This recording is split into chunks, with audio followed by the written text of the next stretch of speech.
we go. OverDrive off and running. TSN 1050 on the TSN app. Your home smart speaker up on TSN 4. Brian Hazy, Dog, Jeff O'Neill. There's Dave Feschuk of the Toronto Star. What's happening? Hazy, I was thinking about you last night. We were texting during that ball game, and all I could think about was how many elements of that game could have been on Hazy's lists.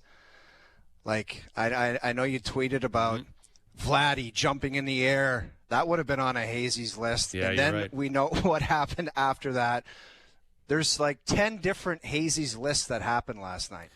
I could run them off without preparation. Like, I've been living through that game all day, like I think a lot of people have. Like, so many different moments that are just, like, tattooed on my brain.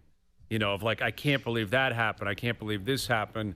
And just the roller coaster of that game. But you mentioned Vladdy. He hits a home run his first at bat.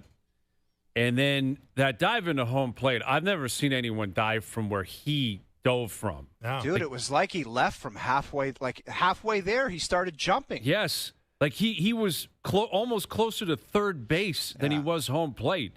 And, of course, he's safe. Like, it's just an incredible It is. play by Vladdy. He gets up jacked. And I'm curious, and Dave, you can answer this first. Because they lost, do we remember it in the same light? Does it become one of the all-time great, you wouldn't believe it, games and moments for Vladdy, even though it ended in a loss? I think it becomes an indelible moment if they win the series. You got to win this series. If they blow this series, after all the promise and hope of the first two victories that are on, home field and, packed house and so many good vibes in Toronto, and then to be up 6-1, and bring back all those memories of being up 8-1, to Kansas City. And I don't even want to go into all the heartbreaks of Blue Jays past, but if they don't win this series, I think it does get dusted in some ways. Like all this stuff is for naught. But if they win the series, man, like the loss in the game isn't going to be remembered. It's that they beat the Yankees, right? And he was on fire, right? All I could think about watching that, Hayes, was he's always been known as like the face of the franchise, especially after the contract.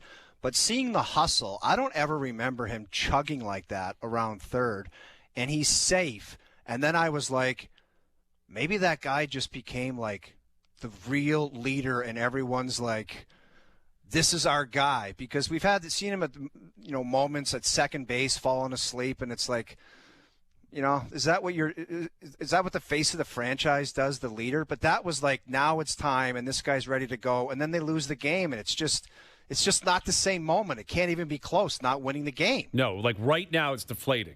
Right now it's deflating. And I think you're both right. I think, Dave, you're right that if in maybe in 12 hours, it's, hey, the whole scene of Vladdy, the home run in Game 1, the grand slam in Game 2, the home run in Game 3, the slide in Game 3, winning the ALDS, wow, what a legacy, 4 or 5 days for Vladdy Jr.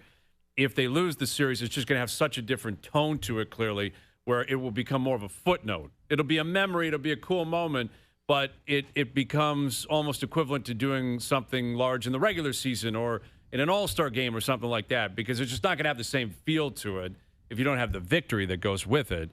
But you're right about Vladdy showing up. I mean, that was Pete Rose-like. There's that famous Pete Rose picture where he is flying like Superman, and he was a lunatic when Pete Rose played. Yeah, he was would run a over lunatic. catchers. When I first saw some of the pictures, the still shots of him in the air, I'm like, that's got to be Photoshop, because there's no way in hell that he was landing and touching home plate and going to be safe. Right. But they were real. It was an unbelievable moment. He jumps from outside the circle, like the home plate circle. Yeah. It's just a remarkable play by Guerrero Jr. last night. I mean, to me, this is sports at its best, right? Like, I mean, I know it's deflating when your team loses when they have a big lead, but like, to me, this has been as good as baseball can be in October, because you've got not only, look, it's the underdog Blue Jays against the big bad Bronx Bombers, and this magical season the Jays have been running off, but now you've got almost like a one-on-one competition here between these two incredible talents, and you're a $500 million guy against maybe the best player in baseball in Aaron Judge, and they're going back and forth, tit for tat. both having, incredible game after incredible game. Judge having the big moment last night. Like, if it goes to, if the Jays can win it and Vladdy's already been central to it, it's a signature moment. And even if the Jays, if it goes to 5 and God forbid the Jays lose it, I mean, Vladdy's holding up his end of the bargain. Vladdy has been holding up his end of the bargain, and it happened last night. And you mentioned the list of all the different moments from last night, and I could run off 12 or 15 right now. Where does that one rank? The Judge home run, from a Blue Jay lens, I would use the play right before. The Barger error, to me, is the play of the game. Yeah. That's the play of the game. Like, that puts you in a situation where Fluharty can, I think, it's a completely different at-bat against Grisham if nobody's on and 2 out. Completely different at-bat. And so he gets Wells on, and obviously Wells is running the bases there because the ball is up in the air for what seemed like 5 minutes. But Barger, that error, setting up eventually Grisham to get on as well. And then you're in a situation where you bring Varland in, and he, I guess, feels like he's got to pitch to Judge because of the scenario. You got a 3-run lead. You got 2 men on. You're in a scenario where Schneider gave him the chance. Like, if you bring in Varland, you're not bringing that guy in to pitch around Judge. No. Like, Fluharty could have done that. If you're going to give him a free bag, you just leave Fluharty in. You Buck bring even in Varland. said it. You're bringing him in for the 101. Like exactly. The heater. And listen, he blew one past him earlier in the count. And it was a scenario where Judge swung and missed and nodded at him like, okay, like that's what you're throwing. And listen, it's an unbelievable play by Aaron Judge. Like, we all heard it last night. We all saw it, StatCast and the history and all that. That speed, like almost 100, that far inside for him to turn on that ball, and it hit the foul pole. Oh, man. Like, that's 2 feet to the left, and it's a foul ball, and who knows what the rest of the game looks like. It just had to hit the foul pole, too. It was like the Roy Hobbs moment where he hits those lights and it's just incredible. And what drove me nuts after it was Barger looking at Schneider, and it was almost like he said to him, could you have got that? And he kind of nodded his head where it was like, yeah, like I could have got that. Mm-hmm. That drove me nuts watching that. Right. Why wasn't he called off? I don't know. It should have been. Rule number one. Exactly. Like, a rule number one in defensive play is if you have someone, like if you have an outfielder coming in that's tracking it, he should have the right of way. Now, it's on him to call him off, and maybe Schneider didn't do that. Maybe Schneider didn't feel confident enough that he actually could get to it. But the Barger error is number one on my list of what eventually went wrong last night. Then it's Judge hitting that home run. Then you could go on to Bieber not having it. And that was a big conversation throughout the night and continued today. Should they have left Shane Bieber in? I think they made the right decision. No kidding. I have no problem with them being aggressive last night. Schneider being aggressive, thinking to himself, we got a 6-1 lead. I think at that point when they pulled him was a 6-3 lead. Mm-hmm. But not worrying about Game 4. You can't consider the opener in Game 4 when you get a chance to win the series. Yes. And Bieber was getting hammered. Yeah. Like, he was getting barreled all over the park. The numbers were outrageous how hard the Yankees were hitting him. He didn't have his stuff. He wasn't fooling anybody. He was totally out of gas, too. You can tell he had nothing. He had nothing. He had nothing. Unfortunately, he had nothing. Now, maybe in a different universe, does he get out of that inning, reset, and give you 2 or 3 more innings? Maybe. But in the moment, I don't have an issue with Schneider saying, I got to get him out, and I got to try to get through this, and I got to try to win this game. And he went to the bullpen, and unfortunately, the bullpen, which has been the story of this season for the most part, in terms of anxiety for a fan base, is getting smacked. Yeah. They're getting hit. And again, you can look at the Varland pitch to Judge and tip your cap, which I think is totally reasonable. Judge is Judge. He's 1 of 1. He's 6'9", and he turned on that thing, and he hit it off the foul pole. It's an unbelievable swing. The pizza he threw to Chisholm, that's a bigger issue for me. That's the same here. Like, Judge is Judge. He got you. You can't then run into Chisholm and give him one the way he did. And then it's 7-6. See you later. Game over. So I could go on and on about all the different things that happened. Look at that. There. Like, look at that thing. Yeah, like, that looks like batting practice. Center in, and Chisholm, who's yawning all night, hit that thing to the upper deck. That bat flip was so outrageous, too. It was so offensive where he was just like, chew on that. Well, he knew it. It was just a no-doubter off the bat. But it was an underplayed moment. Like I've been watching highlights all day of this game, and all you see is the Judge. Everybody's replaying the Judge home run. The Judge home run. The Judge home run tied the game. Mm-hmm.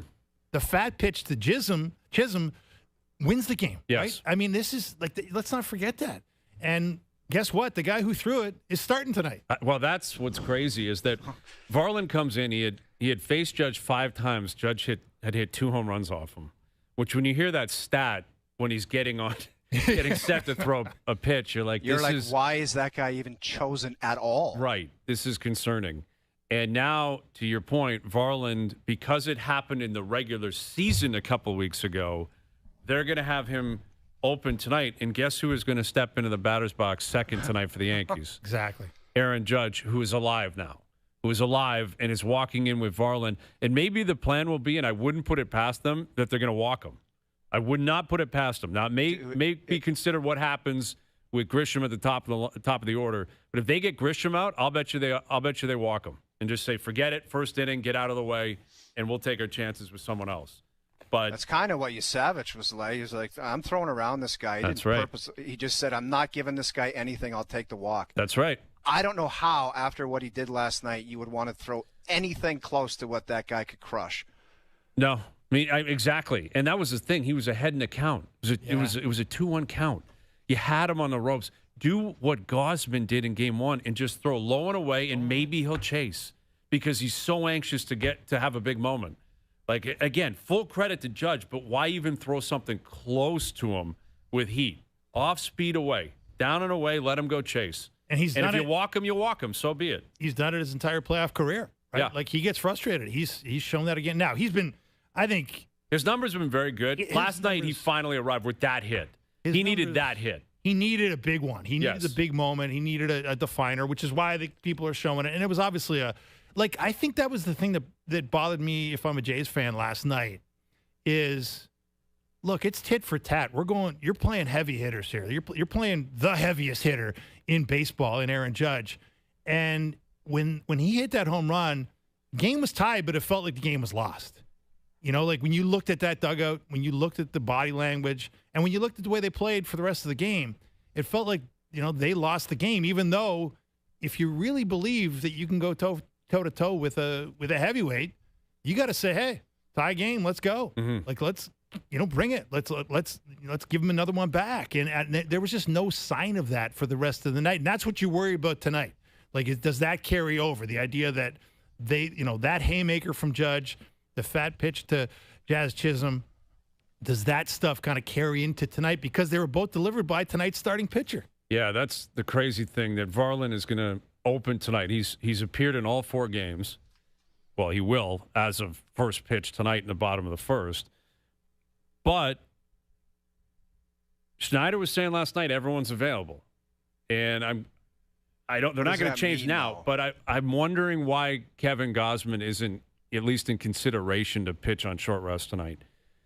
And it doesn't appear as if it was ever a consideration, which would suggest they're just going to save him for Game 5, which is fine. It also might suggest that this is a guy that pitches better with more rest as opposed to less. Like, throughout his career has not been in this position a lot. No one gets asked too often to pitch on short rest. Well, doesn't he have to go to them, or how does that transaction go? If they want him on short rest, he's got to go to them and say, let me do this, doesn't he? And I'd love to see that happen.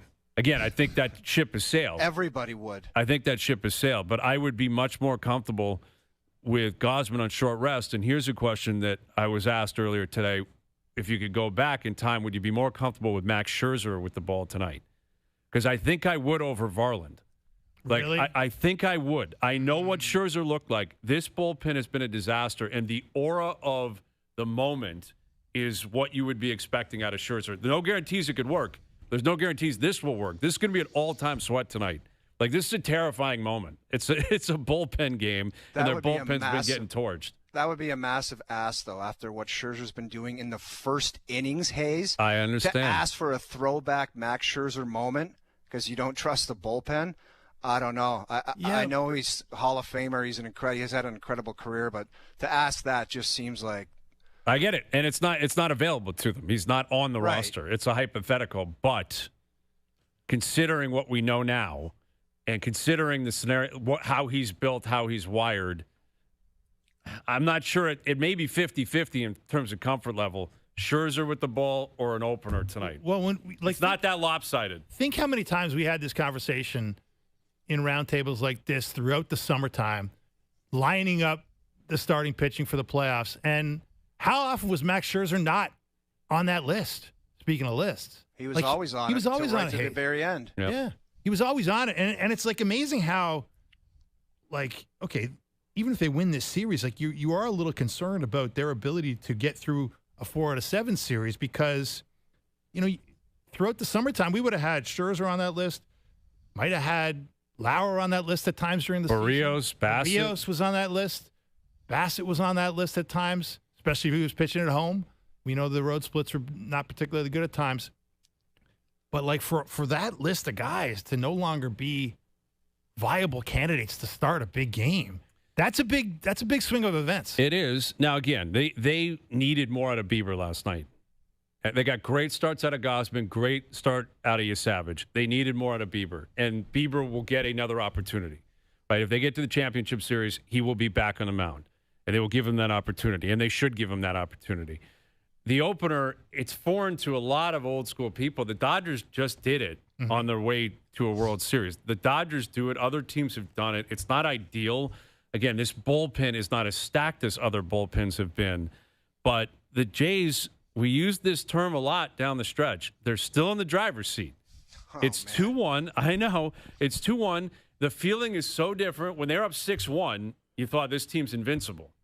This team's invincible. They're going to destroy this team. You can hear a pin drop at Yankee Stadium. Now you go into the stadium tonight. I'm sure Yankee fans are uber positive, uber confident, but Cam Schlittler is being treated as if he's already established as Nolan Ryan. He's not. He doesn't scare you a little bit. That's why it's tough to say driver's seat for me, Hayes, because you're going from a bullpen start for the Jays to Schlittler, who's a god right now, and you're like, this is going to a fifth game. But here's my answer on that. Let me answer why, and then you feel free to poke it apart, take it apart. Schlittler was great in the wild card game, no question. That was against his hometown team, the Boston Red Sox. That was as amped and as ready as he possibly could be. The Red Sox bats do not equal the Blue Jay bats. Not even close this year. Like the Jays bats, and especially through 3 games, have been outstanding. They have faced Schlittler twice this year. They torched him, including like 2 weeks ago, where I don't think he got through the second inning. Like 1 2/3. They hammered him, just like they hammered Max Fried. And every Yankee fan on earth said, Game 2, Fried's on the mound, this one's over. No, it wasn't. The Jays were very comfortable against Fried. I think they're going to be comfortable against Schlittler. I'm not as concerned about Schlittler. One great start. You can't take that away from him. And to be clear, the same thing will apply when Savage gets back in the mound. He's got to prove it more than one time. You're not Justin Verlander because you did it once in the wild card round. It was an unbelievable start. Schlittler, I think the Jays can get to him. I think they can. It'll be a challenge. We'll see. There's no guarantees. The opener and the bullpen process scares me more than anything. Like, that does scare me. Has to. Because you got to believe the Jays are going to have to score runs tonight. You're probably going to have to get 6-7 runs to win the game tonight. It feels that way. Like, the Yankees are going to hit home runs. They're going to get runs on the board.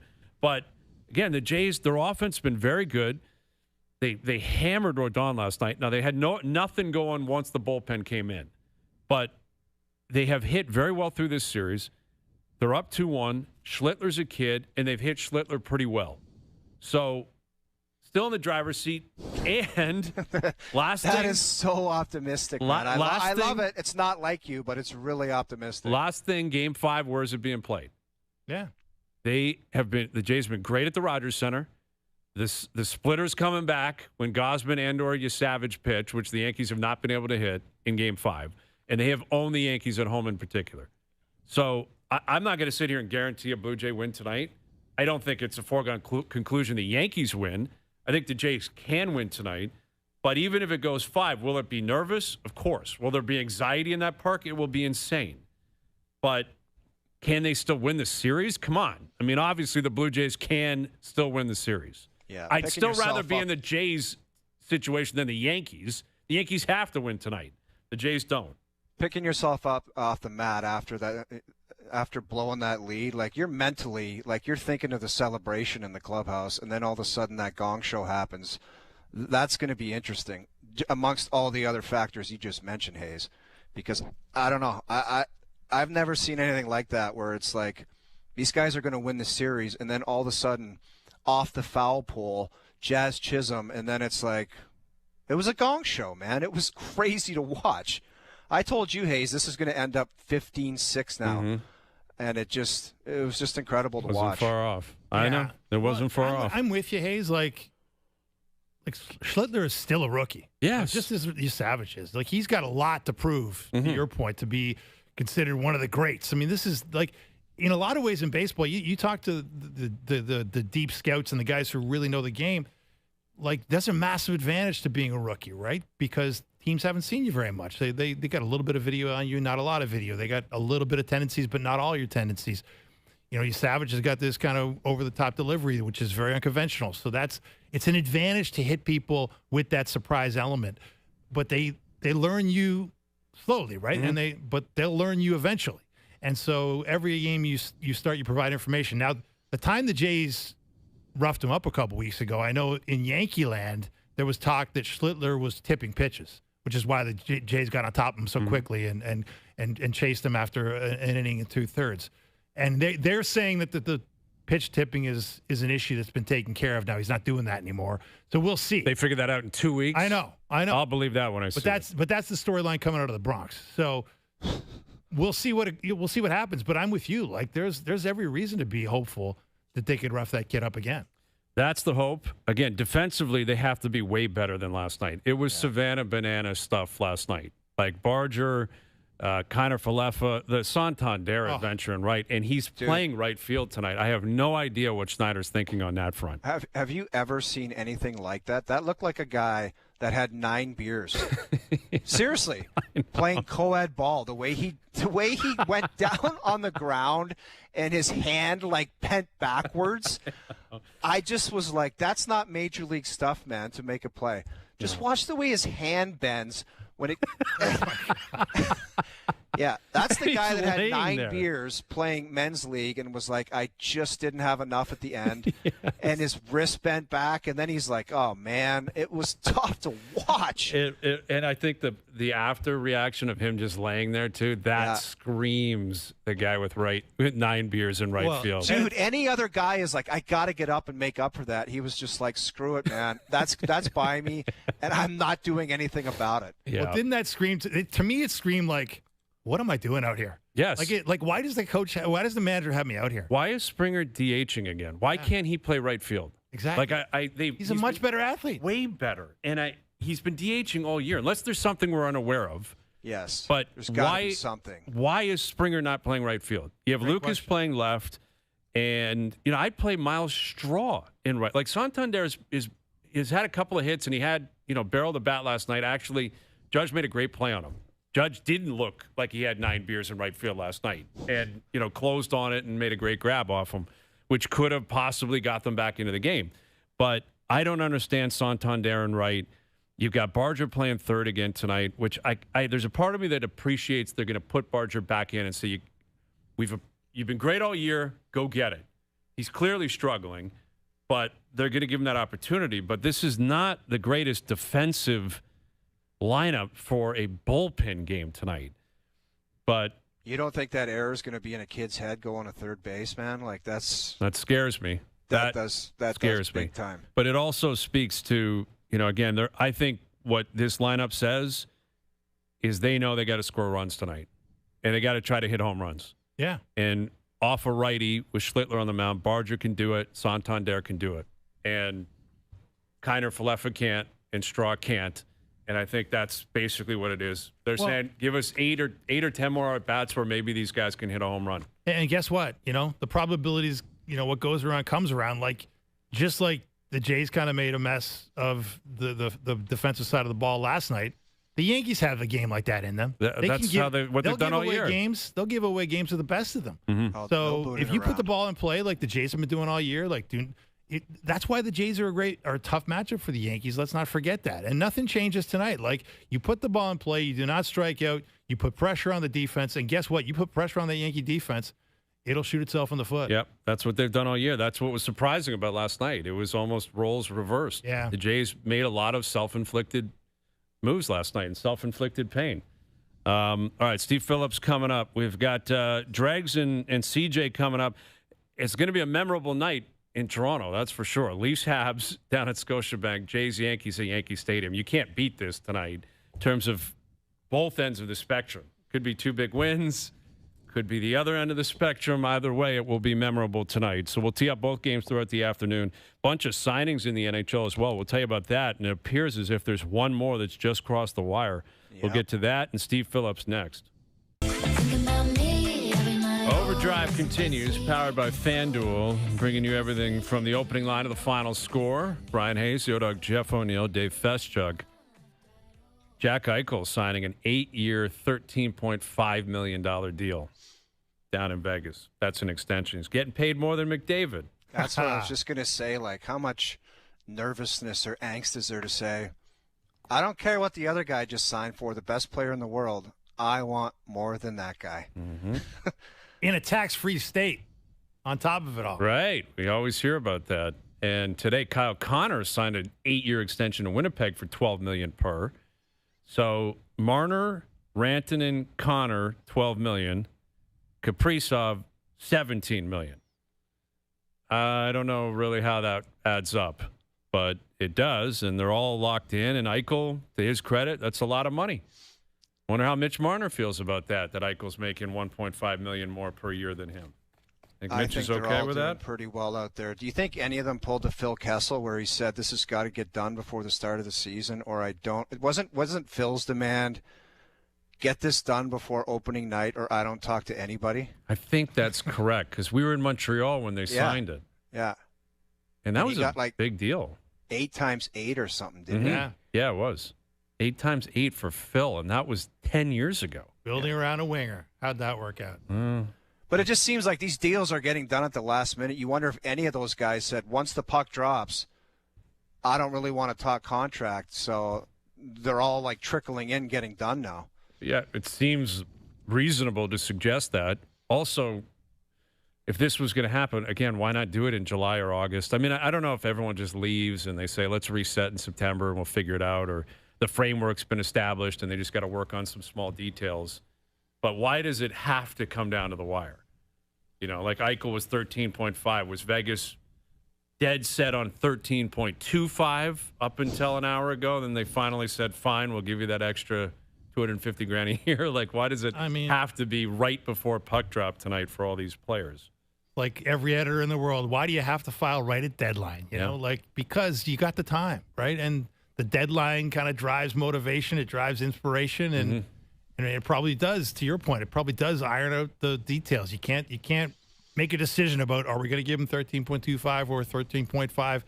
You have to make that decision, and the deadline does it. I guess so. And all these guys, again, they're extensions. So 8-year deals, really, they're committed for 9 years to their respective teams. And I'm sure they all have no movement clauses. And what has happened here is it's a consistent theme in the NHL that players are just not leaving, right? I can't believe it, man. Like, back in the day, everybody was like, I'm going to sniff around and test it. 3 guys played for the same team, suited up for 20 years in a row in Pittsburgh last night. Unheard of. But it seems like they all want to do it. I just want to stay. I want to stay long term.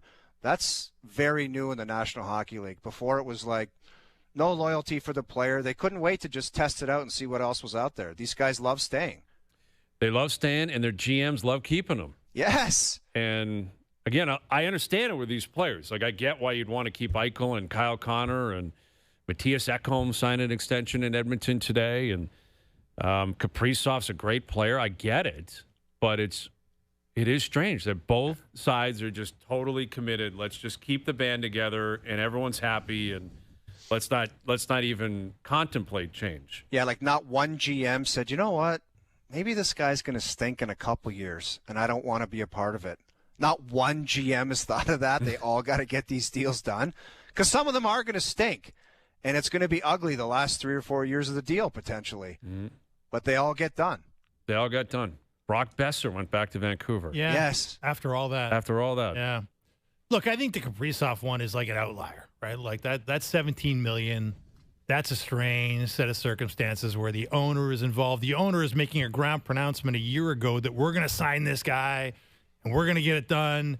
And that puts that puts basically just money in the pocket of the agent, right? The agent is just like, we got him right where we want him. Mm-hmm. Don't worry. You don't have to do a thing, Kirill. Like, they're going to pay you whatever you want.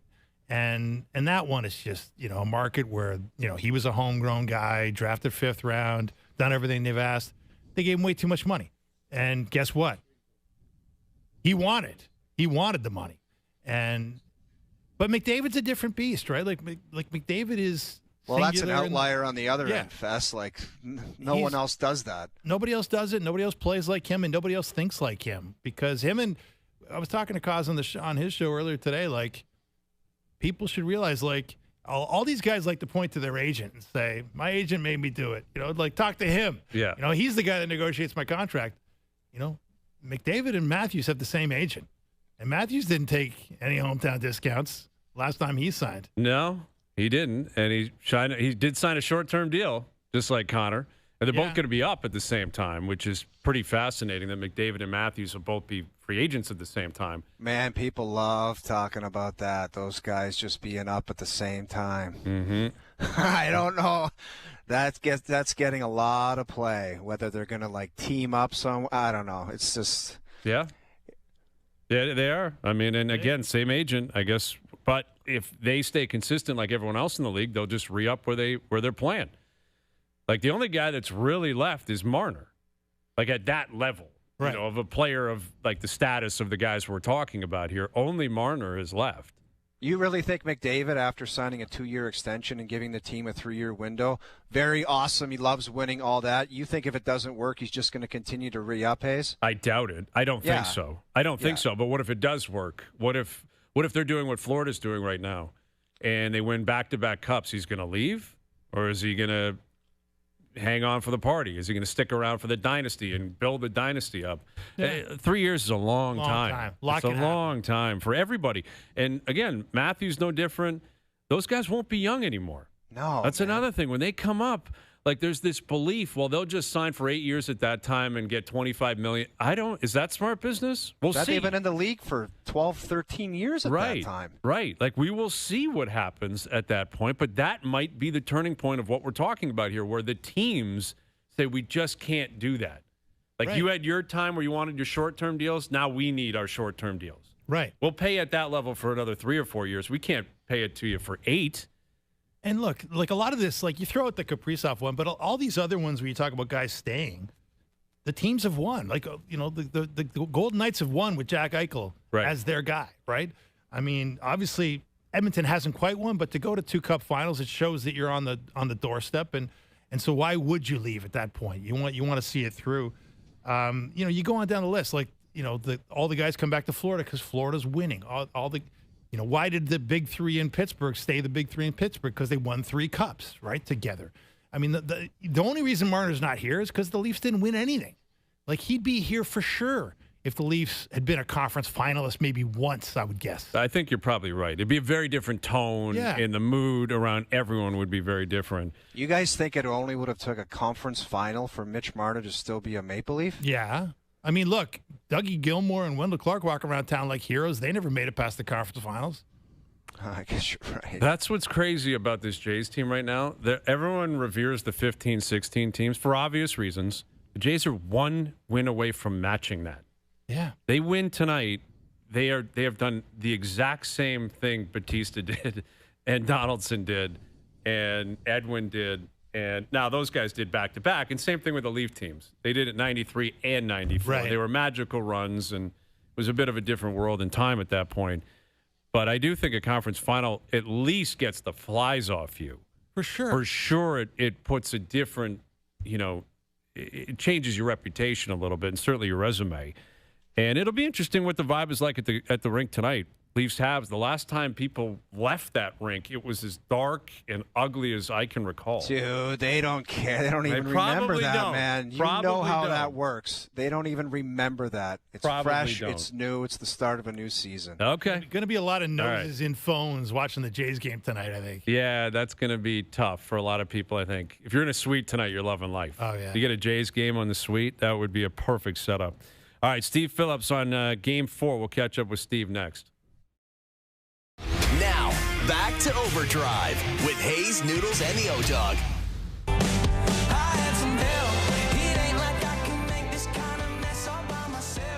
All right, big one tonight. We got Leafs-Habs opening night down at Scotiabank in Game 4. Jays-Yankees down at Yankee Stadium. Keegan Matheson just tweeting out that Trey Savage will be in the Blue Jay bullpen tonight.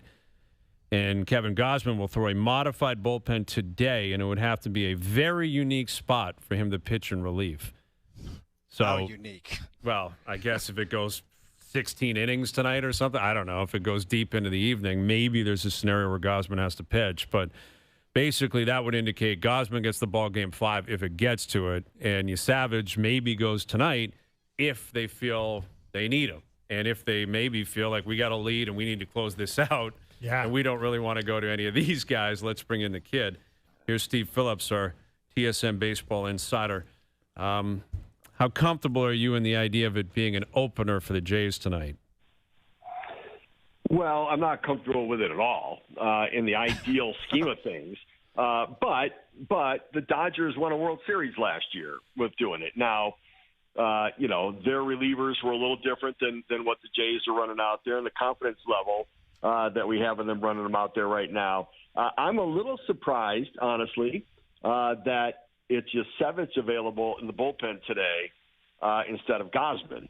I personally would hold Yasevich to start Game 5 and use Gausman today. Like, Gausman, for me, had, pitched ahead of Yasevich, so he's got an extra day of rest behind him. And I know, he's not been pitched out of the bullpen, so I make sure that if I use him, I bring him in to start an inning. But I would use Gausman today and Yasevich on Friday. I personally think that Gausman, Yasevich is going to be on full rest in Game 5, and Gausman's got the extra day of rest right now, so I think he's got a better chance to be effective out of the bullpen than Yasevich. So I would have flip-flopped it and done it the other way around. I would have started Yasevich on Game 5 and used Gausman today as some part of the options if they have a lead to go out there and pitch. Yeah, I agree, but why not just start Gausman altogether tonight? Yeah, I mean, you could. I just think, starters on short rest are just, it's not a great formula for success. I mean, it just has not been, the numbers indicate that it's not a great plan of attack. And so, I would sort of go with the plan of the opener and see how it goes. And then if you get a lead after 3 or 4 innings, then I think, all right, now that I have a lead, I'm going to give myself my best chance to win this game. And then if not, then I won't burn Gausman in this game. I'll save him for the next one. So I would hedge my bet a little bit, but in doing so, I would make him the bulk guy or the second bulk guy. If Lauer is good and you've got it gives you a couple innings and you've got a lead, then I would go all in with Gausman to win this one. And so, I think if you want, you could start him in this one. It's just, it doesn't always bode all that well for success. But he still might be the better option than Varland or Fisher or Brule facing Yankee hitters early in the game. So it's an interesting way of doing it, but I know this. Of the ways that you could do it, I wouldn't do it the way they are doing it. Steve, how do you break down the madness of last night? Like, what sticks out for you, how that game ended up for the Jays? It was crazy. They started booting it around. Judge had his moment. What do you take away from the craziness? Yeah, so, you can't give extra base runners. You can't give extra outs, especially to a lineup that has thunder in it. And, the defense that has been, part of the strength of the Jays let them down. Kind of Falefa's injury in the first inning and then Stanton being able to drive in the unearned run. And then Barger. Now, the other question I would have, and again, I think it's one that, I've talked to a lot of people about it because they've asked this question is, should you, when you have a 6-1 lead, make decisions offensively based or defensively based? That if I have a 6-1 lead, do I at that point want to keep adding runs, which I do, but do I make that a priority or do I make run prevention a priority? Because, when they pinch hit Barger for Falefa, I know Falefa made an error. He's still a better defender than Barger. And when you then pinch hit Barger, I think it's second or the third inning, they pinch hit for Falefa. You then move Clement to second, you put Barger in at third. Now, Barger's not a stiff at third base, but their best defensive alignment was Falefa at second, Clement at third, and Jimenez at short, maybe you don't pinch hit right there until you might have to pinch hit if offense becomes more important and let defense lead the way, because Clement catches the pop-up. He does. He catches the pop-up. Now, Davis Schneider should have been, called off Barger on the pop-up down the line. Priority should have been the left fielder, but he didn't take charge on it. He let Barger, who called it, but it doesn't matter. You call him off. The other one is I still don't understand why Springer's the DH and Santander is the outfielder. Me neither. It just doesn't make any sense to me. And even the ball that got hit by Bellinger out there, I think Springer catches that ball. And so, I don't know. I mean, part of it is, I guess, maybe they think that Santander needs to get into the game by playing defense and it'll help his offense. He is taking better swings, but it did cost him some with him being in the outfield instead of Springer. Yeah, no doubt about it, Steve. I mean, O-Dog likened Santander out there to a co-ed softball player who just had 9 beers. He looked helpless, did he not? Yeah, he looks like Stanton playing the outfield. I mean, that's, they avoid that for the Yankees as much as they can. They only did it when Judge couldn't throw from the outfield, but I don't know any circumstances with Springer's limitations why that would be the case to do it. And he hasn't played a lot this year to begin with, and he's sluggish. He just doesn't move all that great. And so, yeah, so it's hard to know. Whenever something doesn't make sense, and it seems kind of obvious, I think there's something that I don't know about why they're doing what they're doing, which could be injury-based or health-based or whatever. That maybe Springer's playing through some leg things and some back things, and they're trying to protect them. With Steve Phillips, our TSN Baseball Insider, game for tonight, Jays-Yankees. So look into the future for us here, Steve. For the Blue Jays to win tonight, how does it play out? How does it happen? What do they have to do? Early lead, margin for error, where the pitchers have the confidence to throw it over the plate. They keep tacking on runs. Lauer needs to be fantastic and give them 4 or maybe 5 innings. And you've got to get it to Sir Anthony Dominguez and Hoffman at the end without having to go through a lot of the middle relief and the guys who threw yesterday. You've got to try to find some length from Lauer, I'm assuming, or Yasevich to get you there. But, you've got to avoid the 5 or 6 reliever performance game on a day that it's a bullpen day. What about Schlittler, Steve? How confident are you that he backs it up? Hayes was talking about, he's still a kid. He's a rookie. They shouldn't be too intimidated by this guy. He did have an outstanding performance against the Sox, but how confident are you that he backs it up or brings something similar? Yeah, so he's not going to strike out 12 Blue Jays. And that's the other thing is he had a great start. There's no question. It was a bit of a perfect storm with the lineup for the Red Sox. But I think that we're talking about a lineup that takes the pitches out of the zone. When you come in the zone, they make you pay a price for it. They're locked in a bit. And so I do think now, Fernando Cruz's split got some of the guys fooled some yesterday. And the split seems to be the pitch du jour. Where, everybody is getting swings and misses on that split finger fastball. But, yeah, I think that they could do some damage on Schlittler. I don't think we're looking at an 8-inning shutout. I don't think he's that guy. I like Yasevich better than I like Schlittler. And I think that so I do think that but Schlittler, listen, he's a good young pitcher, and he's got the 100-mile-per-hour fastball in addition to the split. But a split's not as good as Yasevich. So, and his release point's not. And he's young. And so, and he's not pitched all that great this year against Jay. So I think they've got a shot against him. But I don't think that, they're going to win a 3-2 game. They need to score some runs. Yeah, it feels like it's just going to be a shootout again tonight, man. Like it's just going to be one of those nights, multiple home runs on both sides, and maybe whoever gets to 8 or 10 tonight is going to win the game. But it's been fun so far, and the beauty of it is we get to see how it plays out tonight. Always great catching up with you, Steve. Enjoy the games. We'll do it again soon. All right, you got it, guys. And Detroit just tied it up on Seattle. Seattle was up 3-0. Detroit's now 3-3 with runners on first and third, 2 outs in the fifth. Love it. Mama Phillips will be happy about that. All right. Yes. Love hearing All right, that. guys, thanks. Thanks, Steve. Steve Phillips, our TSN Baseball Insider. Yeah, it's Tigers staying alive. They got to. Wow. Got to win this one. Got to win this one. Cubs have to win. Dodgers have to win. Yankees have to. Phillies have to win. Yankees have to win. Like 4 closeout games today. You know what? I love all sports, and I watch them all, but you know what? 4 elimination games in October in one night. That's a pretty cool product they're putting out there. Yeah, it is. And then you got Leafs Habs tonight, Battle of Alberta tonight, Vegas LA tonight. So you got Eichel, who just signed, and Mitch Marner making his debut at home.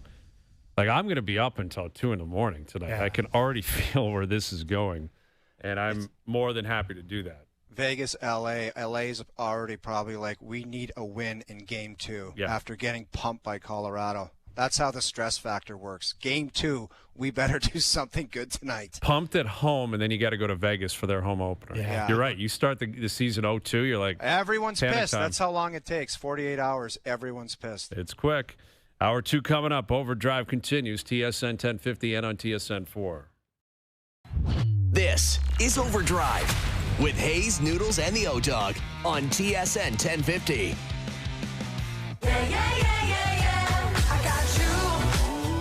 Hour 2 Overdrive continues, powered by FanDuel, bringing you everything from the opening line to the final score. Brian Hayes, the O-Dog, Jeff O'Neill, Dave Feschuk of the Toronto Star. Confirm or deny later in the hour. Insiders coming up. Darren Dreger, Chris Johnston. CJ will be down at the Leaf game tonight. Leafs Habs. And it's funny how, like, they overshadow the beginning of each year, right? Where when the Jays were in spring training and then coming up, it was like, go stand over there. The Leafs are coming down the stretch. Leafs are in the playoffs, and the Leafs took up so much oxygen. And the reverse has really happened here over the last few weeks. An incredibly quiet camp for the Leafs. Like, just not much going on. No. Easton Cowan, for some reason, has been recalled but not playing tonight, which I'm a little bit confused by. Yeah, after Berube has been pumping his tires, including on the show yesterday. It's weird, Hayes, how they said they continue to say they love him, they like what he's doing, they think he's an NHL player, and yet he gets called up to not play. Where if a guy like that, I only say this because I did it myself, it's a weird vibe. I got called up, played 1 game, maybe 2, and then I was scratched. Like, it was so weird coming off a warm-up, and Paul Maurice was the assistant coach, and he just gave me the head shake where he's like, you're out. And he did it like 10 games in a row, and I'm like, 10 games in a row? Healthy? I'm like, this is bad news. But then all of a sudden there was a coaching change, and he said, you're playing. So it's going to be fascinating what they do with the guy, because he doesn't just need to put his jersey on. He's got to, like, play. Yeah, he's got to be a contributor. Like, I think the upside here is tremendous, and they got to be careful how they bring him into the league, how they introduce him to this league, and how they bring him along, because you can screw this up, right? Like, if you don't do this right, you don't put him in a position to succeed. And to O's point, we know many situations where guys have been, put in those healthy scratch situations, or, languished in the minors when they thought they should have been playing in the NHL. It's a dicey prospect, considering they have so much depth at the forward position. There's no clear-cut guys that are going to make a difference. So he's got to earn a job. At the same time, you got to give him the benefit of the doubt. Yeah, and again, it's Berube's call if he plays tonight, though. Right? Yes. Like, that's the way it goes. So you can't have it both ways. Berube wants him to play, while Treliving wants him to go to the minors. Well, Berube fills out the lineup card. Exactly. He got called up. It's never that clear-cut. It generally isn't, and then why is he up? I don't know. I mean, maybe it's because the Marlies haven't started yet, and Treliving wants him to start there. It could be that easy, and they're just not being open and honest about it, that they want him to start in the American League, give him 20 games down there. Later in the year, he'll be available. It's possible. But nonetheless, with or without Cowan in the lineup, the Leafs are playing tonight. And I think it was Lance Hornby that tweeted out today that Keith Pelly was giving a little pep talk to the guys this morning. Mm-hmm. I don't recall anyone doing that in the past. Shanny popping in there for a pep Did talk? Shanahan do that? I think Shanny gave a lot of pep talks. I don't think he was just don't know what you're going to say to the fellas. Like, are you bringing up the Ryder Cup again? I just don't know what's. The Argos-Bills agreement? Just want to chime in on that? I don't know. I'll tell you guys, I mean, I've seen Keith speak in front of a group a few times. He is a compelling guy. He is an energy guy. Okay, he brings energy into a room. So hey, maybe that's all it takes, Fast Chuck. If you got energy and you can pump some, go ahead, fire away. He's a belief guy. Like he can get you believing in yourself. I think that's his skill. I think he can come in there and say, "I believe in you. This is why you should believe in yourselves.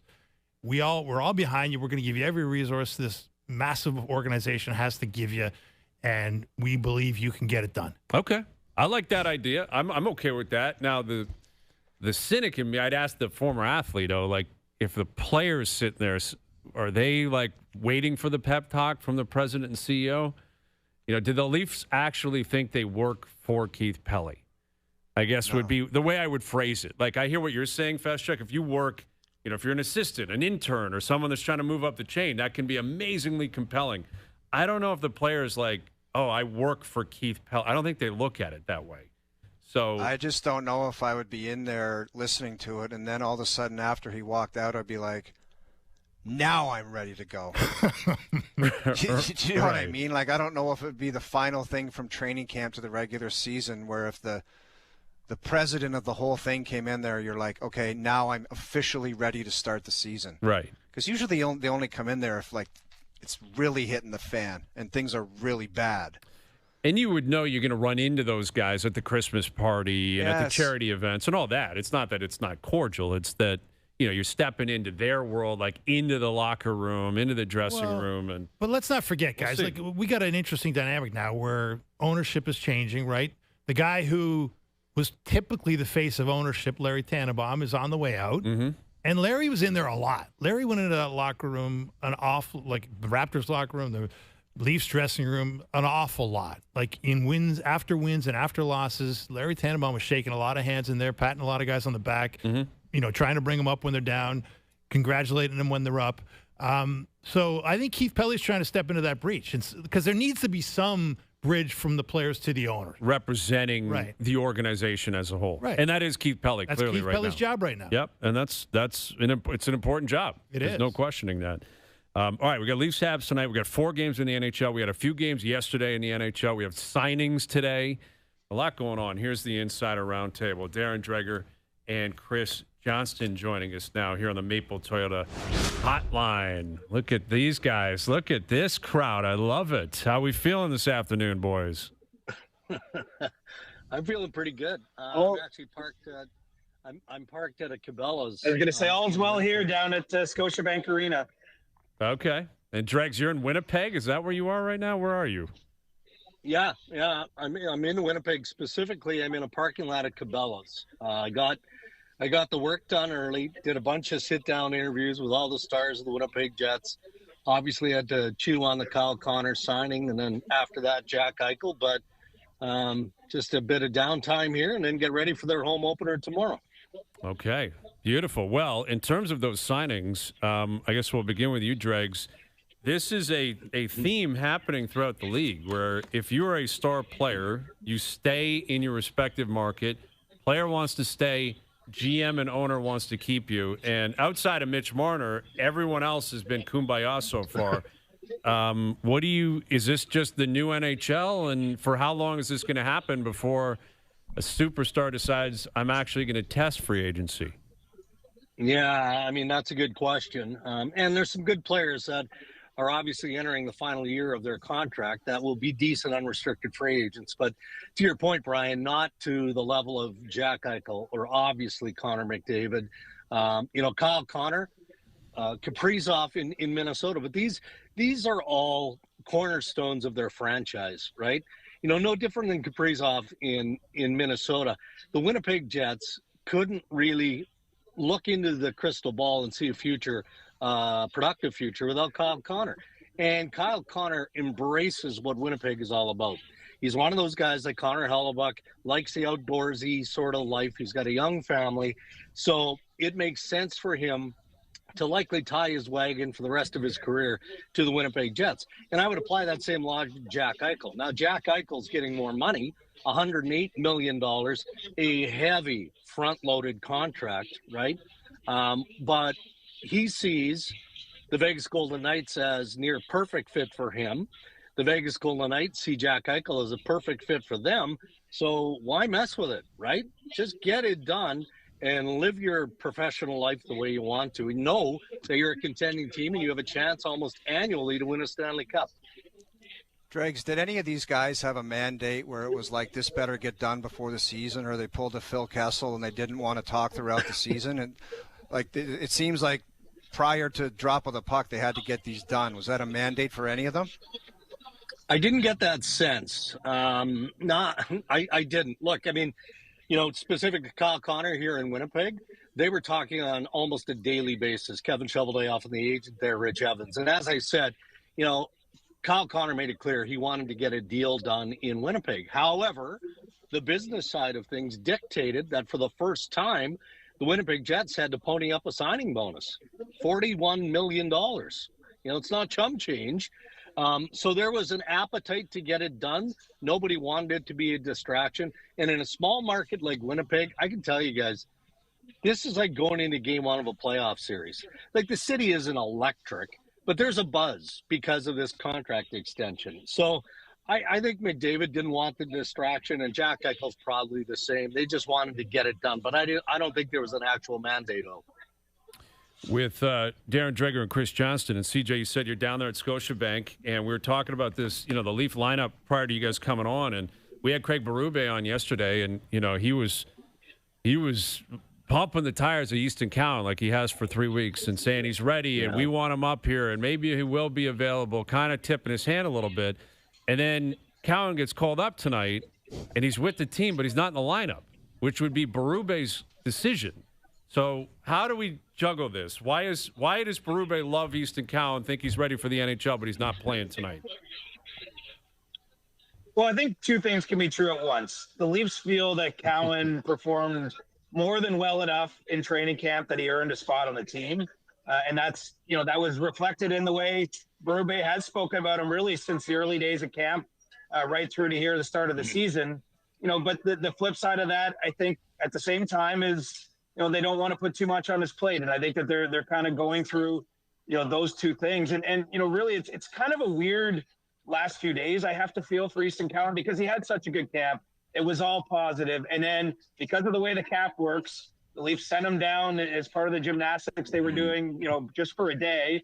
But, it means he couldn't practice yesterday with the team and then rejoins them now. He's a scratch in game one. I mean, I would think he's a good bet to play in game two for them this weekend in Detroit. Now, no guarantees. If they win 6 or 7-1 tonight and everyone has a good game, it might be tough to take, someone else out of the lineup at that point. But, generally speaking, they obviously want to get him back into action here with the team, I think, pretty quickly. And if not, I'll go back to the HL. But the Leafs are in a tough spot with this player because I do think that they're kind of wrestling with what's the best for his development. But also the league has changed the rules this year. And if any player gets sent to the AHL, they have to play a game now. So it's not like you can send a guy up, down one day, up the next day, and all of the stuff that we used to see in the past.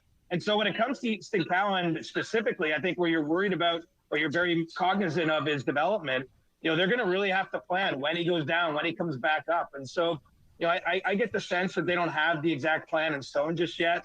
And, they just want to ease his transition. But, it's got to be a weird feeling for him, as I say, because everything was so positive. And then these last few days and, all of a sudden it just feels like he's on the outside looking in without a real clear explanation.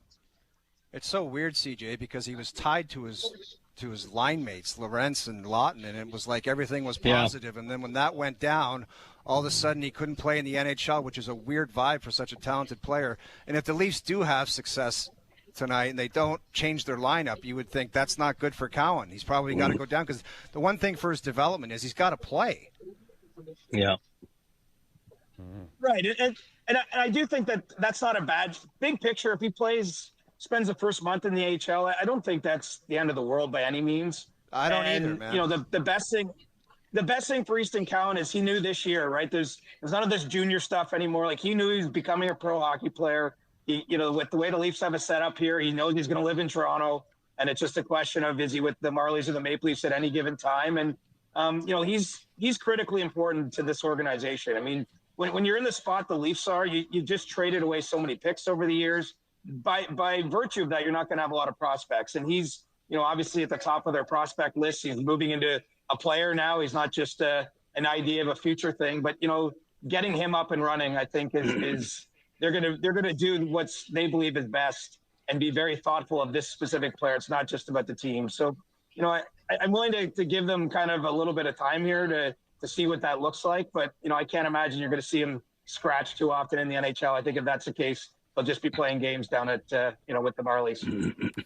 With Darren Dreger, TSN Hockey Insider, Chris Johnston, our TSN Hockey Insider, Leafs Habs tonight on TSN Radio. So from Montreal's standpoint, Dregs, they had a phenomenal stretch run down the stretch last year. Yeah. Unbelievable. They make the playoffs. They go out there and acquire Noah Dobson this year. What do you think the next step is here for the Habs? Like, have they officially recognized themselves as a playoff team? Do they feel like they have to continue to prove that? They're still young. Demidov's here now. Lane Hudson going into his second year. Like, where do you stand on the projection of Montreal and the business that maybe still has to be done there? Yeah, no, there's still work to get done there. They have some interesting storylines, right? We're still wondering, about their number 2 center. In fact, you're looking at that second line in Montreal, and you could, in theory, put question marks beside all of those guys. And, we've spent a lot of this, preseason and training camp talking about Kirby Dach and Patrick Laine. And, there was some concern. They need Kirby Dach, a veteran, experienced player with injuries behind him, to get off to a good start, right? So by initially having him penciled in with Demidov and Patrick Laine, they felt like maybe that saddled him too much with the defensive cleanup, playing with those 2 guys. So it appears they're going to give them a different look, but they have comfort in going back to that line. I look at their defense, and, their top 4 is rock solid. They've got Carey in their third pairing with Arbor Jacki, and maybe that's a temporary situation. I don't know. But I think that there's a real belief that they can go deeper than they did a year ago. I think the way they played in the second half and how things came together late in the season last year maybe went a little bit beyond expectation, but that's not where they're at right now. That's not. They expect to be a playoff team, plain and simple. And in the meantime, they've got that Lane Hudson contract extension, which unlike Eichel and Connor McDavid, I wouldn't expect that this one is going to get done anytime soon.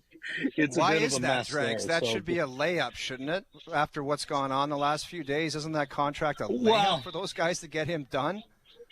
What is that layup? 8 times 10, oh? Because Noah Dobson's 9.5, right? Yeah. Well, if that's what he wants on the paper, then that's what you got to put on the paper. Yeah. I honestly think it's been reported on well and fairly. There's a lot of emotion in that negotiation. The family is heavily involved, and I think that wisely both sides have said, okay, let's just put it on hold for now, right? Cortex represents Lane Hudson, has come in with a team approach now. It's not just one agent.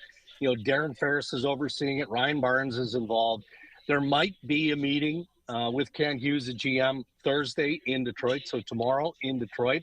They haven't officially made that so.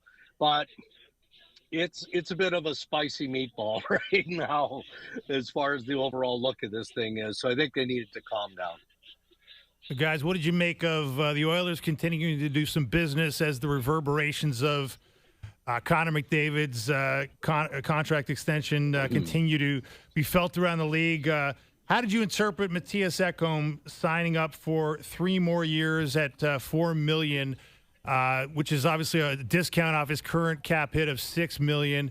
Is that a guy taking the lead of the captain? Or is that, a little bit of a risk for the Oilers, given the fact that he is 35 years old and, tacking 3 years on is going to put him into some precarious territory with injury and age? Well, I see it, Dave, as a direct, trickle-down effect, I'll put it, from Connor McDavid. You're right. There's obviously risk at his age, and, he missed considerable time last year with injury and a lot of hard miles there. Been part of some long playoff runs, and he's deep in an NHL career. But, the flip side of that is this is not a free agent class is shaping up in 2026 as being overly strong. And in an alternate universe, if he wanted to test free agency, I think there would have been more money out there for a player like Matthias Ekholm. But he and his family love Edmonton. And I think it's a lot easier to commit to stay with the Oilers when you know McDavid's going to be there, and you kind of have a better sense if you're in his shoes, what those next few years are going to look like for the team. So, I do see this as following the lead, and probably we can call this a small hometown kind of discount from Ekholm because, I know off the ice and speaking with him a little bit that's been a place that actually reminds him, he said, of living in Sweden. I think he's really appreciated what it's been for his family and the lifestyle. And now the team, has every reason to think they can keep being a competitor for the Stanley Cup. And that sort of cinches getting that deal done. Well, I'm curious if, in a different world, if McDavid told them, hey, I'm leaving after this year, would they have gone about business differently? And I think that's kind of what you're driving at, Dave. Like, McDavid specifically said, I like being here with the core guys. And then immediately Wellman signs, immediately Ekholm signs. In other words, is McDavid contributing to that? Does he have that kind of power? Yeah. Is there a LeBron James element to this where we goof on LeBron a lot? Well, he's getting this guy fired. He's getting that guy signed. He's getting that guy traded. You mean going to Ekholm and saying, I did it, you better do it too? No, well, I mean, or, hey, keep Ekholm because I'm staying and he's a core guy. And if, is everyone on board with all this? Or is it, hey, we got to keep McDavid happy because he signed for 12.5? Dregs, you can start on that. Well, maybe a little bit of everything. Do I think that, Stan Bowman and Jeff Jackson go to Connor McDavid and make personnel decisions, roster decisions? No. Do I think that he historically has had input and at times isn't afraid to share his opinion? Yeah, I think that all of that is true. And why wouldn't he, right? He's the best player on the planet. He's the captain of the Edmonton Oilers. But Mike Johnson made this point on Monday night on our preview show, and I think it's valid. It was way easier. Obviously, Bowman and company had been in negotiations with Jake Wallman, right? You don't announce Connor McDavid and then short time after Wallman's deal gets done. But Connor would feel good knowing that, all right, we've got Wallman done. Now we have Matthias Ekholm. These are two pieces that I'm comfortable with, that we can win with, but you're not done yet. Are we good with goaltending? Let's see in 20-25 games. Do we need pieces up front? Well, given the level of inexperience with certain players up front for the Edmonton Oilers, yeah, Stan Bowman has some work to do, if not this year, then in the next two to keep McDavid happy. CJ, we'll get you out of here with a question about the game tonight. You're down there at Scotiabank Arena. This is the first time in 11 years Brendan Shanahan is not running the whole operation. Do you anticipate it looking, sounding any different tonight in terms of opening ceremonies, in terms of how they unveil things? Game ops, because he was involved in that, heavily involved in that. The Keith Pelly era instead of the Brendan Shanahan era. Do you think it'll be different for the fan experience, and will we notice it night one? It's a great question. Honestly, I hadn't considered that angle to things.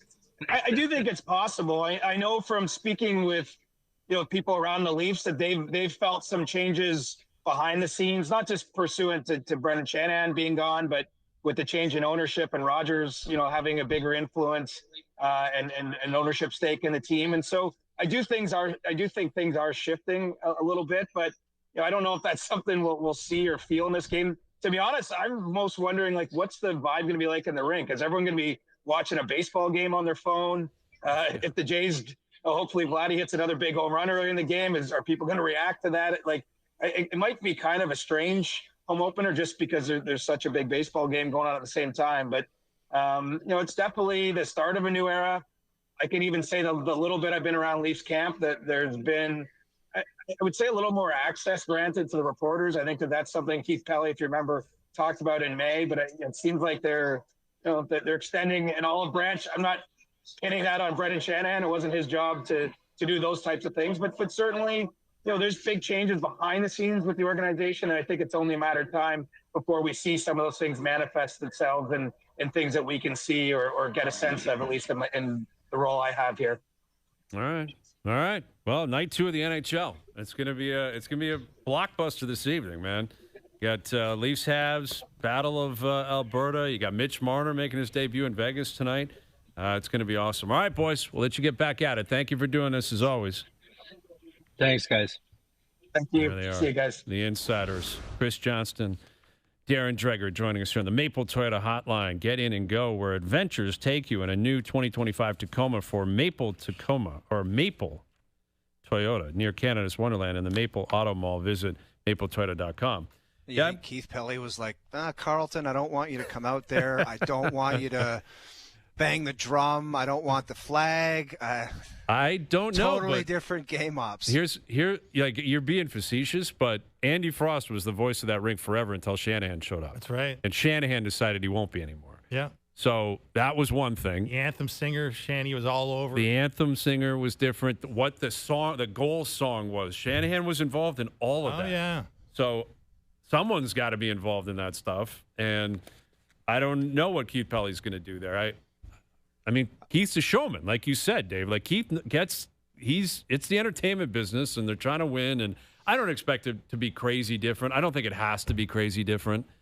But no, but Keith's talking about more fan access. They're trying to give away tickets to fans that don't get in the building on a regular basis. They're trying to make it more approachable. Now that's not easy, given the Bay Street crowd and how they've jacked the prices and people pay it, and that's the free market. But that's the spirit behind it, at least right now. That's what Keith is telling people as he goes out and sort of, to your point, carnival barks and gets people hyped. Yeah, and when we had him on at BMO Field, like he was talking about what they plan on doing in terms of access, in terms of production in the background. They hired Ryan Leslie. Access to what though, Hayes? Well, tickets for one. I mean, I'm not saying they're going to give you they're not giving away the building, but they're giving away some tickets to fans that don't normally get in the building, and they're just trying to make it. They're just trying to do some different things. Ultimately. Like, one thing about Keith Pelly, I'll tell you this, he's, when he was at the European Golf Tour, he was an innovator. Like, they did a lot of different stuff that the PGA Tour wasn't doing in terms of giving access. They made their social media channels a priority way before a lot of the North American leagues were doing it. They were making the players more, accessible to fans. That was a big push from Keith. I know that for a fact. And I think that's kind of what you're seeing here, right? Like you're seeing the people involved in the team are a little more at ease in the way they're communicating. Now it's easy to do that when you haven't played a game. You haven't played yet. You haven't lost big games. Yep. But it is what it is, and I think that comes from the top. Well, and yes, and I think that's important. I've noticed it. It's been very early in the process, like you said. Let's see what happens when they lose 5 in a row and all that kind of stuff gets tested. And again, when Shanahan got here, he did some amazing things, some incredible things with this team, including the alumni, the retirement of the jerseys, Legends Row, fighting for an outdoor game. He did a lot of amazing things for this team. And Keith Pelly has been here. He's been here, I guess, a year and a half. Mm-hmm. But, this is going to take on his image more. And it's not just the Leafs. It's the Raptors. It's TFC, the Argos. They own a lot of teams. And a lot of buildings. They run a lot of buildings. So he's a busy guy, but he is an innovative guy that's been in entertainment and sports and TV and media. He's done it all throughout his career. What's going to be fascinating now that you guys just mentioned all the things, Hayes, is what are some of the stuff that we thought was awesome that Shanny did? What if he doesn't like them? Well, kind of like Wiki coming in, take down get rid of black Legends and white Row. Photos. Yeah, get rid of Legends Row. Get rid of it. So there's going to be some stuff that maybe he doesn't like, and how awkward is it that it's 10 years old and now all of a sudden it's not going to be around, or you're going to get rid of stuff? That'll be weird and fascinating to follow. Yep, for sure. Yeah, and ultimately it comes down to what the team does. Like, that's obviously what fans want, and the large majority of fans in the city and the country don't go to games, or at one game a year or whatever. But I'm curious what it looks like tonight. Opening night, the ceremony, it's something. Again, the Habs have always done great. The Leafs have always fallen behind. Let's see what they have in store. Does it feel any different? It may not. And again, the Jays will be on same first pitch and puck drop is coinciding tonight. Like, it's going to be a weird evening. It's a bit unfortunate, yes, but it's a reality. All right, Confirm or Deny coming up. Best bet still to come. Overdrive continues. TSN 1050 and on TSN 4. Now, back to Overdrive with Hayes, Noodles, and the O-Dog.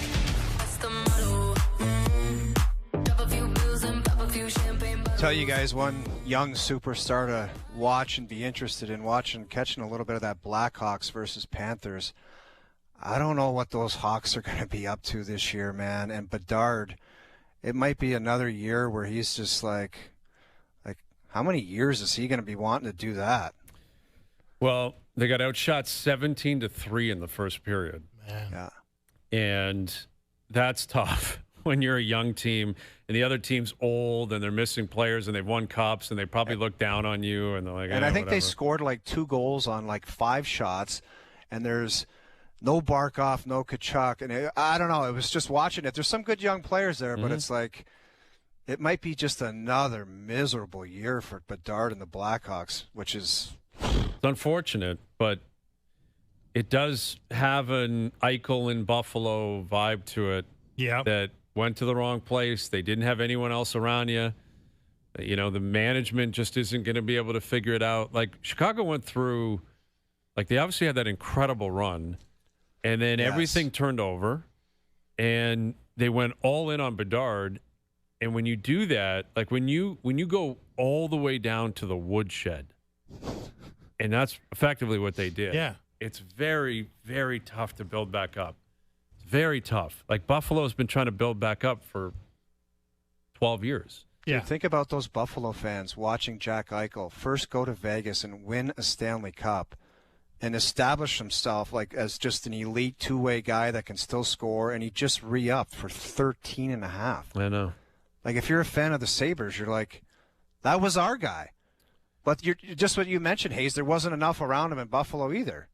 Well, and even if you go back and you can look at flashback lineups for the Sabres that are really good. Yeah. And like it was Reinhart was there, and you know they had actually a couple of pretty good defensemen, and they had Linus Ullmark in net. And yeah, I got a lot of Sabres fans in my life, and they do that list. Like it's Eichel, it's O'Reilly, Ryan, you know, all these guys that have won cups. So, you know, Oposo's won, Sam Reinhart, Evan Rodriguez. Like they've had like, to your point, you look at their team at certain points, their roster was stacked with guys who became important pieces of cup teams. Right. In the iteration they were in Buffalo, they were a nothing team. It didn't work. It just didn't work, and it makes you like I think this is one of the great kind of questions for team builders. Is like why did they had the pieces? What were they missing? Like what was the culture gets thrown around, and is it coaching? Is it as simple as, you know, not enough leadership in the room because they were all too young at the time, and it took them a second team to kind of get their acts together? In some cases, that's probably true, but to your point, O'Dog. Like this, I don't think we're going to be looking back at this Blackhawks team and saying it was dotted with guys who became important pieces of cup champions. No, I don't see that happening. Like, I mean, obviously, I could see Bedard becoming that. Well, year 3, you know, he's going to hit. He's going to pop. Yeah. He's going to be a very, very good player. Oh, Great he player. made some plays last night where you're like, that's legit superstar stuff. But year 3, like you're looking for something a little bit different than just getting caved in. And Foligno having to fight somebody. It's like, how many times do you have to play that game over and over again? It's got to be very difficult. Very difficult. And if it doesn't work in year 3, why would it magically work in year 4? Yeah. Or 5. Exactly. If you're a disaster in year 3, why in year 4 or 5 will it all of a sudden just flip and you're very good?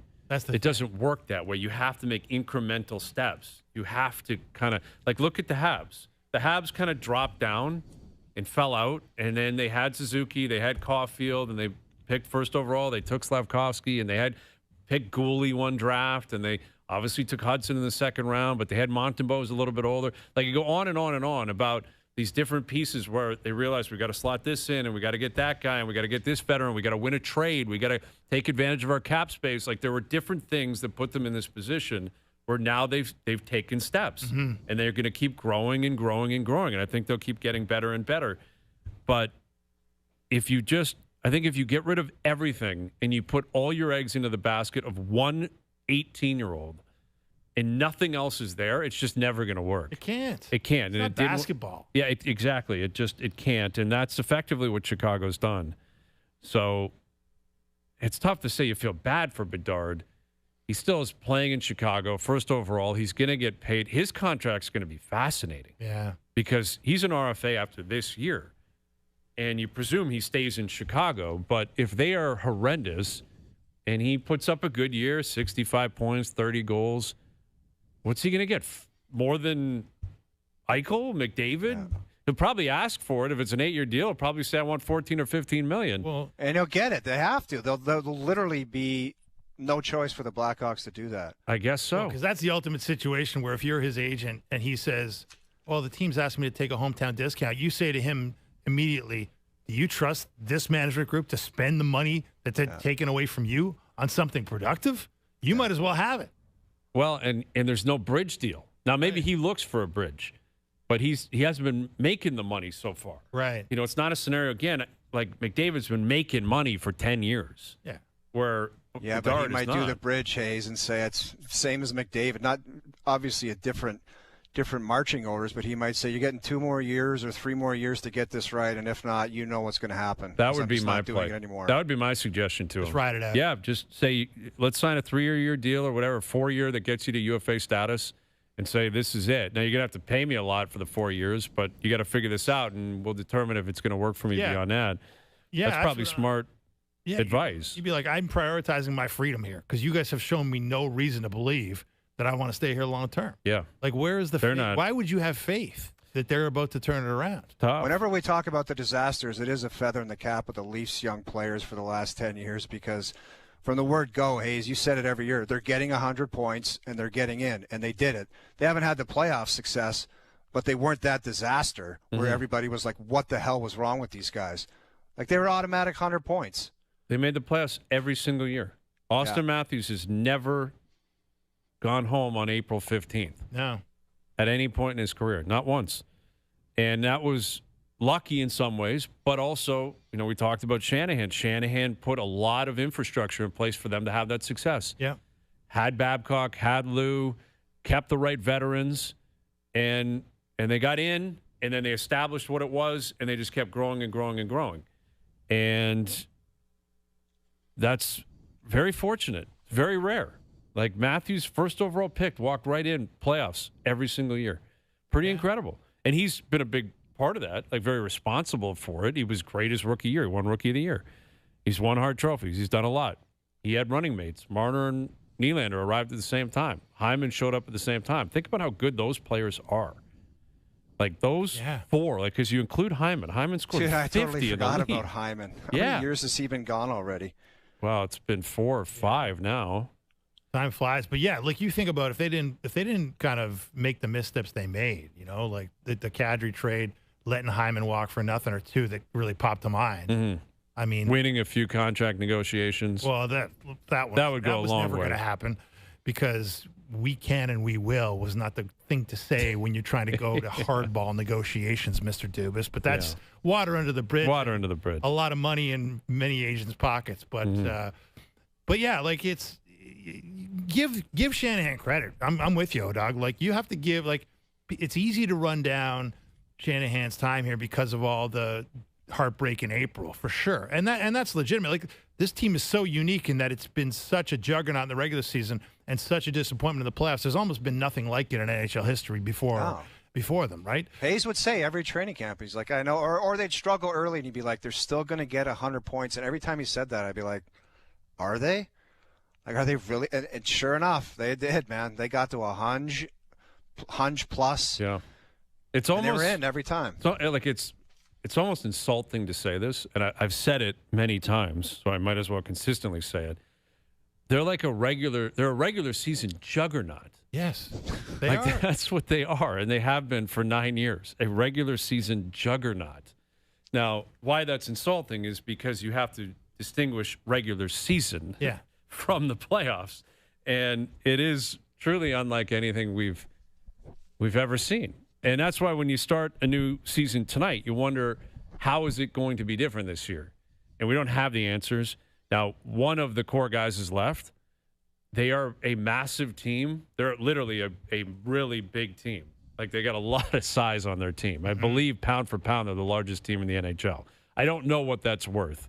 And I certainly don't know what it's worth during the regular season. I think it's very valuable come playoff time. But they go into a new season without Marner, without Joseph Woll. We don't know when he's going to return. A year older, probably a step slower. Like, there are reasons for optimism and there's some reasons for pessimism, maybe unlike other years in the past. Like, I'm not sure what the regular season is going to look like compared to last year, the year before, where I was very certain they were going to finish with well over 100 points and be, safely in the playoffs. This year, it may be a wild card year. Mm-hmm. Wouldn't shock me if it's 97, 98 points and they just get in, but then in the playoffs, they perform better. And Stolar stays healthy. And these veterans that they brought in and the size they brought in, and we'll see what they do at the trade deadline with some cap space to play with, actually puts them in a better position. And maybe Florida comes back a little bit this year. Because that's the thing. Like, Florida, if Florida takes a step back, and it didn't look like it last night, but Barkov's not there. Kachuk, we'll see what happens to him this year. They're going to have to grind, man, the Florida Panthers, man. Like, they're going to have to, like they did last night, chip and grind. Mm-hmm. They're not going to be playing Chicago every night. Like, it's going to be a grind for them, too. That's right. A lot of the quality teams have been talking about how difficult the Atlantic is, and every night you're going to have your hands full. Like, not a bunch of layups. And we say this at the beginning of every year, Hayes, and then 15 games in, you're like, there's your layup in Detroit, there's your layup in Buffalo. But I don't know if it's going to happen this year. It may not. And we saw that with the American League this year in baseball, where we looked around halfway through the season and said, who's the great team? Is there a great team? There isn't. And there wasn't. Houston wasn't some great team. That had come to an end. Yeah. Right? And Detroit proved by the end they weren't a great team. The Yankees and the Jays, like, there's very good teams, not great teams. And maybe that is the case this year. Florida's been a great team. Prior to that, Tampa was a great team. Maybe it's just a bunch of very good teams. Yeah. And if you're the Leafs, that might be what you need. Now, it also might be what Ottawa needs for them to look around and say, why not us? Yeah. Or Montreal, or Carolina, or Washington. Yeah. Maybe. And I don't think you can underestimate how the two teams you mentioned off the top, Ottawa and Montreal, they're a lot hungrier than the Florida Panthers to make a mark on a regular season, right? The Panthers are going to do the bare minimum to get in the playoffs. They've already done that and won a cup. Right? Yeah, but now they got to try to do it without their captain, which is a difficult chore fest, Chuck. No, I agree. Like that when you talk to people around that team, I know Kachuk gets a lot of the publicity because he's the most outspoken guy and the most charismatic guy, but people talk about how Barkov sets the tone on that team. Maurice called it the Barkov effect of the way he kind of builds this incredible team chemistry where the guys on the bottom of the roster are exactly as important as the guys on the top of the roster, and there's no differentiation. You can't tell who's who if you don't know who they are. Because of the way they treat each other, which is not the case in a lot of pro sports locker rooms. Oh, Doug, you'd know that better than anybody. So, yeah, I agree with you, Doug. Like, there's no easy way to put it. Like, Barkov is massive for that team. I still think they'll figure out a way to get to the playoffs, but you're right. It won't be easy. Well, starts tonight for the Leafs. The Habs, Boston, and Washington tonight. Tonight could be the last home opener for Alex Ovechkin.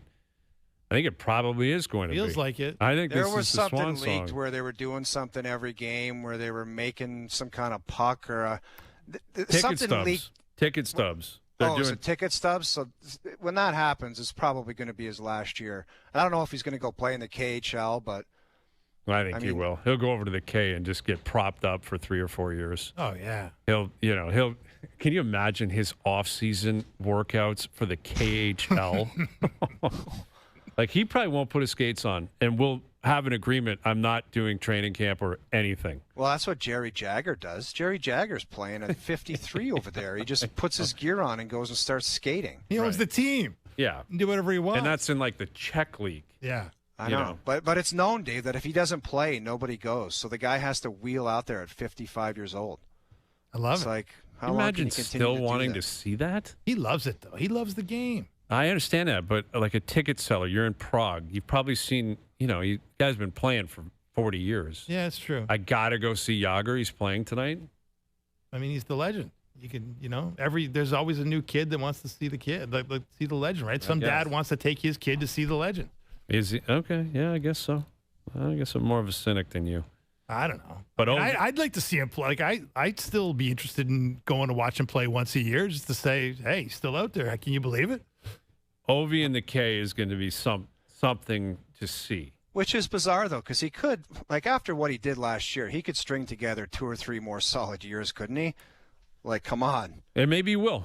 This is all predictions. We don't know. He hasn't announced anything. But it just, if I'm putting money down, I'm putting money on this being it for Alex Ovechkin. He caught Gretzky. He's won his cup. He caught Gretzky. Contract's up. Yeah, what else is there? It's probably just, I'm 40 now. He's 40. Got kids, You just want to see him play in the K. I do, actually. I really want to see him just with no float around shoulder in the K. pads on. Yeah. I want a prime series on Ovi gearing up for the KHL season.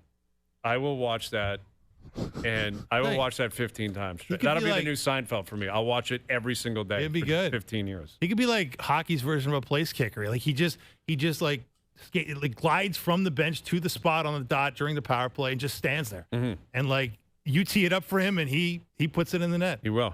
And what will be great is someone will take a run at him, and he will cross-check that guy so hard in the face and not get suspended. Because he's in Russia and he's friends with Putin. They'll be like, well, that was a great play by Ovi.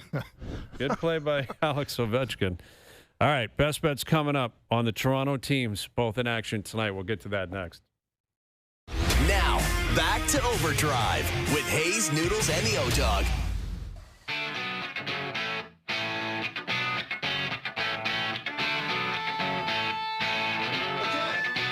All right, best bets powered by FanDuel. Make your picks and assemble a same-game parlay in seconds on the FanDuel Sportsbook app. On the Leafs tonight, paying big minus money. I'm not going to touch the total in that game because last year it was a goaltending duel opening night. Remember, Montembeault and Stolarz were phenomenal. I think the Leafs lost 1-0, I believe. Right. Had 1 or 2, yeah. Yeah, 47 shots or something. But I think the Leafs at home was not a great preseason. It was not a great preseason, but they are a veteran team. I think they arrive tonight, show up tonight. And I'm going to take the over in the Jays-Yankees game. I learned my lesson yesterday. How could you not take the over, man? Like yesterday I thought pitching duel reverts back to standard playoff baseball. No. Crazy amount of runs, and both teams just hit for power, and that park induces that. Over in the Leafs tonight. Best bets powered by FanDuel. The first inning means as much as the ninth when you bet baseball. Playoff baseball on the FanDuel Sportsbook app. Please play responsibly. 18 plus, physically located in Ontario. So we got hockey tonight, baseball tonight, we got football tomorrow. It's going to be a beautiful thing. Big breakdowns tomorrow. How are you multitasking tonight? Are you just flipping back and forth? Yes, precisely. Couching, and it'll be a performance for the ages. Prime is coming to my house to watch me tonight. They will be videotaping tonight. There will be a series. That's all you do, back and forth? Absolutely. Back and forth. All right, boys. Good stuff. Thanks to everyone behind the scenes for helping out. We appreciate it. Everyone for tuning in today. TV, radio, podcast, web, up on YouTube Live. Enjoy your evenings. Enjoy the games tonight. We're back tomorrow at 4 p.m. We'll chat then.